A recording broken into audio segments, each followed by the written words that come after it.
നിങ്ങൾ ഇതുവരെ മനസ്സിലാക്കിയതുപോലെ അല്ല കാര്യങ്ങള്. വിവേകിന് അച്ഛനമ്മമാരില്ല. അവനൊരു അനാഥനാ.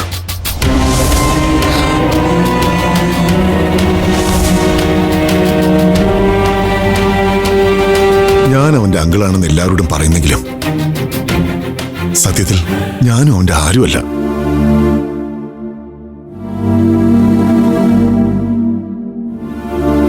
അല്ല, ഞാൻ അവന്റെ ആരുമല്ലെന്ന് പറഞ്ഞാൽ അത് ശരിയാവില്ല. ഞങ്ങൾ തമ്മിൽ ഒരു വലിയ ആത്മബന്ധമുണ്ട്.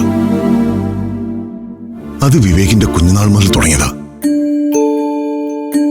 എന്റെ ഈ കൈകളിൽ കിടന്ന് അവൻ വളർന്നത്. അപ്പോ നിങ്ങളും വിവേകമായി എങ്ങനെയാ ബന്ധം? സത്യത്തിൽ ഞാൻ വെറൊരു റിസീവർ മാത്രമാ. വിവേകിന് പ്രായപൂർത്തിയാകുന്നതുവരെ വിവേകിന്റെ പേരിലുള്ള സ്വത്തുക്കൾ നോക്കാൻ ഏൽപ്പിക്കപ്പെട്ട ഒരാൾ.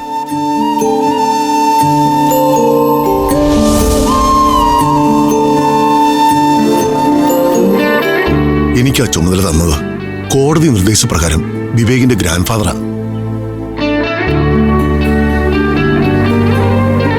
അപ്പൊ വിവേകന്റെ അച്ഛനമ്മമാർക്ക് എന്തു പറ്റിയതാ?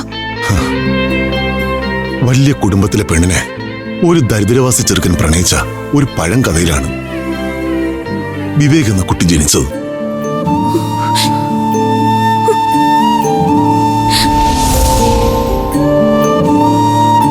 പെണ്ണു വീട്ടുകാർ ഉഗ്രപ്രതാപികളായിരുന്നു. സമ്പത്തും ആസ്തികളും എന്തിനും പോകുന്ന ആൺമക്കളും അവർക്കൊരേ ഒരു പെങ്ങളും. പക്ഷേ അവരുടെ കുടുംബത്തിലെ ഏക മകൾ പ്രണയിച്ചത് സ്വന്തമായി കിടപ്പാടം പോലും ഇല്ലാത്ത ഒരുവനെയാ. പ്രേമ അസ്ഥിക്ക് പിടിച്ചപ്പോ വീട്ടിലറിഞ്ഞാൽ ഇത് ഒരിക്കലും നടക്കില്ലെന്ന് അറിയാമായിരുന്ന അവര് ഒളിച്ചോടിപ്പോയി ജീവിതം ആരംഭിച്ചു. ഫ്ലവേഴ്സ് ടിവിയുടെ സ്മാർട്ട് ഷോയിൽ പങ്കെടുക്കാൻ നിങ്ങളെ ക്ഷണിക്കുന്നു. ഉടൻ തന്നെ ഈ നമ്പറിലേക്ക് വിളിക്കുക. 7593829838. ഫ്ലവേഴ്സ് സ്മാർട്ട് ഷോ ഉടൻ വരുന്നു ഫ്ലവേഴ്സ്.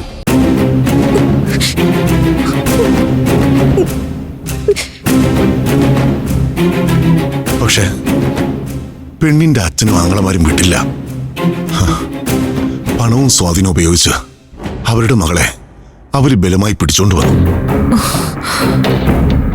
അപ്പോ അവരുടെ ഭർത്താവിന് തല്ലി ഓടിച്ചു. അതോ കൊന്നുകളഞ്ഞോ? ആർക്കറിയാം.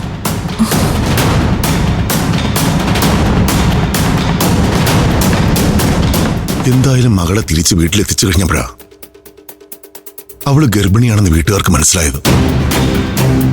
ഗർഭം അബോർട്ട് ചെയ്യാൻ തീരുമാനിച്ചു.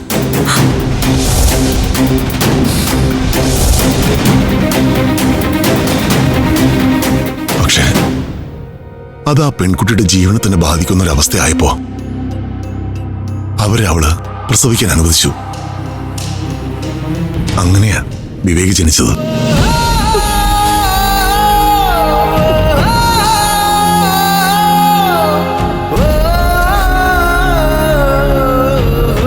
കുഞ്ഞു മരിച്ചുപോയെന്ന് അതിന്റെ അമ്മയെ വിശ്വസിപ്പിച്ചിട്ട് ഏതെങ്കിലും ഒരു അനാഥാലയത്തിൽ ഉപേക്ഷിക്കാനായിരുന്നു അവരുടെ പദ്ധതി. പക്ഷെ കുഞ്ഞിനെ കണ്ടതോടെ പെൺകുട്ടിയുടെ അച്ഛന്റെ മനസ്സ് മാറി. മോളുടെ ജീവിതത്തിന് തടസ്സമാവാതെ കുറെ കാലം ആ കുഞ്ഞിനെ എവിടെയോ വളർത്താൻ ഏൽപ്പിച്ചു. അപ്പൊ പിന്നീട് ആ കുഞ്ഞിന്റെ അമ്മയ്ക്ക് എന്ത് സംഭവിച്ചു? കുഞ്ഞു ജീവനോടെ ഉണ്ടെന്നറിയാതെ കുറെ നാൾ കരഞ്ഞു തളർന്നിരുന്ന ആ പെൺകുട്ടിയെ വീട്ടുകാർ വേറെ കല്യാണം കഴിപ്പിച്ചു.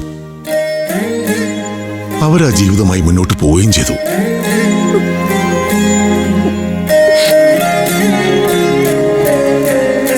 കാലങ്ങൾക്ക് ശേഷം പ്രായത്തിന്റെ അസ്കിതകളും രോഗങ്ങളും ഒക്കെ വന്ന് കാർന്ന ഒരു കിടപ്പിലായി.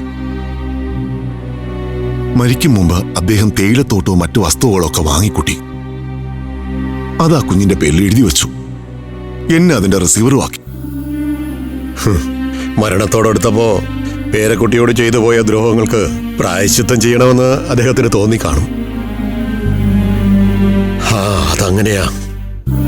ചില പ്രായത്തിൽ നമ്മൾ എടുക്കുന്ന തീരുമാനങ്ങൾ തെറ്റായി പോയെന്ന് വയസ്സാകുമ്പോ തോന്നും. ഫ്ലവേഴ്സ് ടിവിയുടെ സ്മാർട്ട് ഷോയിൽ പങ്കെടുക്കാൻ നിങ്ങളെ ക്ഷണിക്കുന്നു. ഉടൻ തന്നെ ഈ നമ്പറിലേക്ക് വിളിക്കുക. 7593829838. ഫ്ലവേഴ്സ് സ്മാർട്ട് ഷോ ഉടൻ വരുന്നു ഫ്ലവേഴ്സ്.